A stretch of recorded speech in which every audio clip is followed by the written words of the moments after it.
नमस्कार, मैं Jitendra Chaturvedi. Congress working committee की बैठक से ठीक पहले राहुल गांधी के साथ बड़ा खेल हो गया और ये जो खेल है ये बहुत मायने रखता है। वह इसलिए क्योंकि ये जो बैठक होने वाली है बिहार में वर्किंग कमेटी की, ये बहुत महत्वपूर्ण है। किस लिहाज से? 3-4 लिहाज से खासा ये मायने रखती है। वो पहले हम जानते हैं, फिर आते हैं कि क्या खेल हुआ। सबसे पहली चीज यह है कि यह बैठक ऐसे समय में हो रही है जब राहुल गांधी ने बिहार में वोट अधिकार यात्रा निकाली।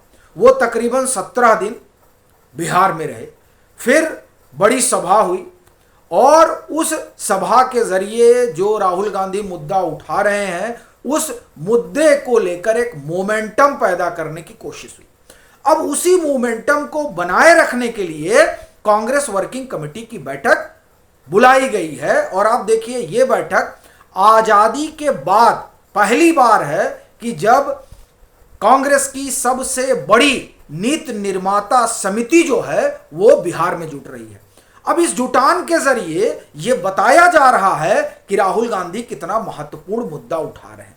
साथ ही साथ ये जो वोट की हेराफेरी वाला मामला वो उठा रहे हैं, उसे लेकर एक तरह से कहा जाए कि इस बैठक को बुलाकर इसकी चर्चा खूब कराई जा रही है कि भाई पहले तो यात्रा की वजह से चर्चा हुई, अब वर्किंग कमेटी की बैठक होगी तो इसकी चर्चा होगी।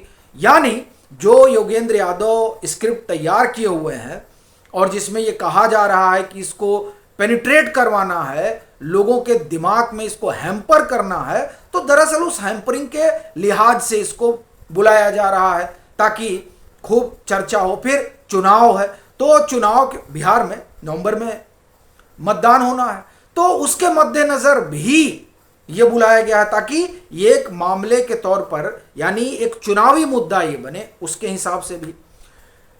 एक और जो बड़ी चीज है, जब ये मुद्दा बनेगा और बिहार की जनता में इसकी चर्चा होगी तो किसका नेतृत्व स्थापित होगा, कौन नायक के तौर पर उभरेगा? राहुल गांधी। यानी राहुल गांधी को नायक के रूप में स्थापित करने के लिए यह पूरी कवायद चल रही है और उसी लिए पूरा आप ये कहें कि कांग्रेसी तंत्र उतार दिया गया है। अब सवाल ये उठता है कि इस वजह से तो बुलाया गया है, लेकिन खेल क्या हुआ ये बताइए। तो खेल की शुरुआत करते हैं राहुल गांधी की उस प्रेस कॉन्फ्रेंस से जो उन्होंने 18 सितंबर 2025 को बुलाई थी। साहब, जब यह प्रेस कॉन्फ्रेंस हुई तो उसके बाद में बताया जाने लगा कि देखिए सोशल मीडिया पर पूरा तूफान आ गया था, 11 लाख लोगों ने देख लिया राहुल गांधी के इस वीडियो को। और राहुल गांधी का कुल सब्सक्राइबर बेस कितना है? तकरीबन 98 लाख। भैया 98 लाख लोगों में से सिर्फ 11 लाख लोग देख पाए हैं। आज जब हम आपसे बात कर रहे हैं तब 24 सितंबर है। और आपको एक और रोचक बात बताता हूं, जो लोग बता रहे थे कि बड़ा भारी विजिट हो रहा है और सोशल मीडिया पर पूरा राहुल गांधी ने धूम मचा रखा है, तो एक हफ्ते में 11 लाख लोग देखे। और जो 7 अगस्त को राहुल गांधी ने प्रेस कॉन्फ्रेंस की थी वोट की हेराफेरी को लेकर, उसको भी 11 लाख लोग ही देखे। उसको तो 1.5 महीना हो गया, वो 11 लाख से ऊपर नहीं जा पाया उसका संख्या बल। और दूसरी प्रेस कॉन्फ्रेंस भी 11 लाख पे अटकी हुई है। तो इससे एक चीज समझ में आती है कि राहुल गांधी के इस मुद्दे की जमीन पर कितनी हलचल है। एक और दूसरा, जमीन पर इसलिए कह रहा हूं क्योंकि योगेंद्र यादव ने ही कोट किया है कि देखिए इसको लेकर बिहार में कोई जनाक्रोश नहीं है। यह बाकायदे वायर के साथ बातचीत में उन्होंने कहा। तो अब देखिए, वर्किंग कमेटी की बैठक बुला रहे हैं कि मोमेंटम बनाएंगे।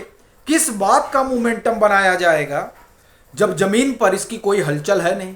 सोशल मीडिया पर जो बज क्रिएट किए जाने की कवायद चल रही थी वह भी कुछ दिखाई नहीं दे रहा है, क्योंकि जो राहुल गांधी का अपना यूट्यूब चैनल है वो इस बात की गवाही दे रहा है कि एक जो भीड़ जुटाई गई है वो भीड़ 11 लाख के आसपास है, जो 1.5 महीने में यही बता रही है कि भले ही 98 लाख का सब्सक्राइबर बेस हो, लेकिन वो 11 से ऊपर नहीं बढ़ पा रहे हैं।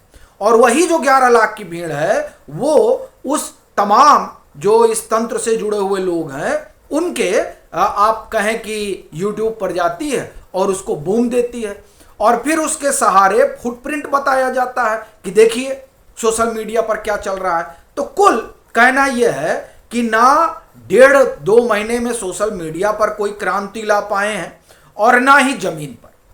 जमीन की गवाही योगेंद्र यादव दे रहे हैं और सोशल मीडिया की गवाही राहुल गांधी का अपना यूट्यूब चैनल दे रहा है। तो एक तो खेला ये हुआ। दूसरा देखिए, ये जिस मामले को यानी वोट की हेराफेरी वाला मामला, और इसी पर कुल कांग्रेस वर्किंग कमेटी में चर्चा होनी है, इसको ये कांग्रेस के भीतर भी लोगों को कन्विंस नहीं कर पाए हैं। और ये इसलिए कह रहा हूं क्योंकि मनोज सिंह जी ने इंडियन एक्सप्रेस में एक लंबी रिपोर्ट लिखी है और इस रिपोर्ट में उन्होंने इस बात को रेखांकित किया है कि भाई ये जो मामला है, इस मामले को लेकर कांग्रेस के भीतर राय बहुत विभाजित है। यानी एक तबका है जो ये जो मामला राहुल गांधी आगे बढ़ा रहे हैं इससे वो सहमत नहीं है। उसको लगता है कि इसका कोई तो एंड होगा, नहीं तो जिसको लेकर राहुल गांधी आगे चल रहे हैं ये मामला अब एक तरह से हिंदुस्तान के लोकतंत्र पर सवाल उठाने जैसा हो जा रहा है और ये ठीक नहीं है, ये मानना है। फिर देखिए, राहुल गांधी के इस मुद्दे से उनकी पार्टी में लोग इतना कन्विंस हैं कि कई जो सांसद हैं वो सांसद एक मीटिंग के दरमियान भिड़ गए इस बात को लेकर कि इससे हमको क्या फायदा होने वाला है, कौन सा हम इससे चुनाव जीतने जा रहे हैं और क्या इस मुद्दे पर चुनाव लड़ा जा सकता है। यह सवाल है कांग्रेस के कुछ सांसदों का, कुछ में आप समझिए तकरीबन 20-25 सांसद हैं, और यह सवाल उनका जायज भी है क्योंकि जिनकी रणनीति पर यह पूरा ऑटो की हेरा फेरी वाला मामला चल रहा है, आप कहें कि योगेंद्र यादव भी मानते हैं कि यह कोई चुनावी मुद्दा नहीं है। जब यह चुनावी मुद्दा है ही नहीं है तो फिर इसका हासिल क्या होगा, यह प्रश्न कांग्रेस के भीतर उठ रहा है। और इसीलिए कई एक सांसद जो हैं वो नाखुश हैं और उनको लग रहा है कि अगर ऐसा ही रहेगा तो हमें अपनी राह अलग जो है वो देखनी पड़ेगी। ये आलम है कांग्रेस के भीतर, और ये तब है जब राहुल गांधी इस मामले को एक ऐसा रूप रंग देने पर आमादा है जिसके जरिए उनको लगता है कि वो मोमेंटम क्रिएट कर देंगे, और इसी को लेकर वो नेपो किड का माफ करिए जन जेड का आह्वान कर रहे हैं। वो क्या कह रहे हैं चूंकि आपके वोटों की चोरी हो जा रही है इसलिए आपकी नौकरी छीन जा रही है।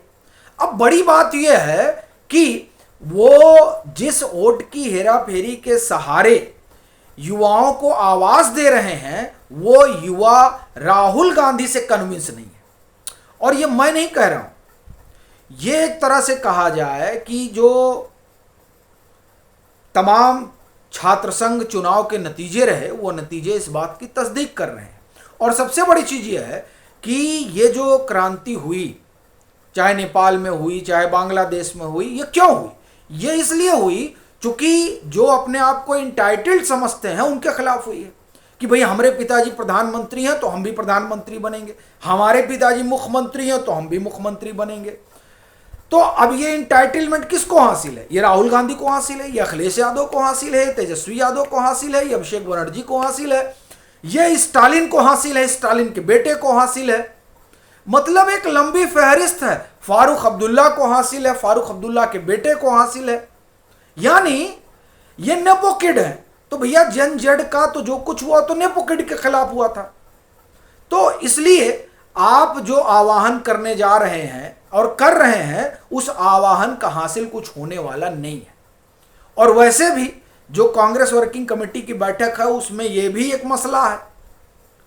तो ये जिन मसलों पर, जिन मुद्दों पर बात करने जा रहे हैं उन मसलों और मुद्दों पर इन्हें कांग्रेस के नेताओं ने कटघरे में खड़ा कर दिया है, बिहार की जनता ने कटघरे में खड़ा कर दिया है और सोशल मीडिया की भीड़ ने कटघरे में खड़ा कर दिया है। इसलिए कहा जा रहा है कि वर्किंग कमेटी की बैठक से पहले ही राहुल के संग खेल हो गया, क्योंकि राहुल जिस मुद्दे के सहारे अभियान चलाना चाहते हैं उस मुद्दे की स्वीकार्यता ही न्यूनतम दिखाई दे रही है। कम से कम जो तमाम सारा तामझाम फैलाया गया और दिखाया गया उससे यही बात निकल कर आती है। और उसकी सबसे बड़ी वानगी राहुल गांधी का अपना यूट्यूब चैनल है।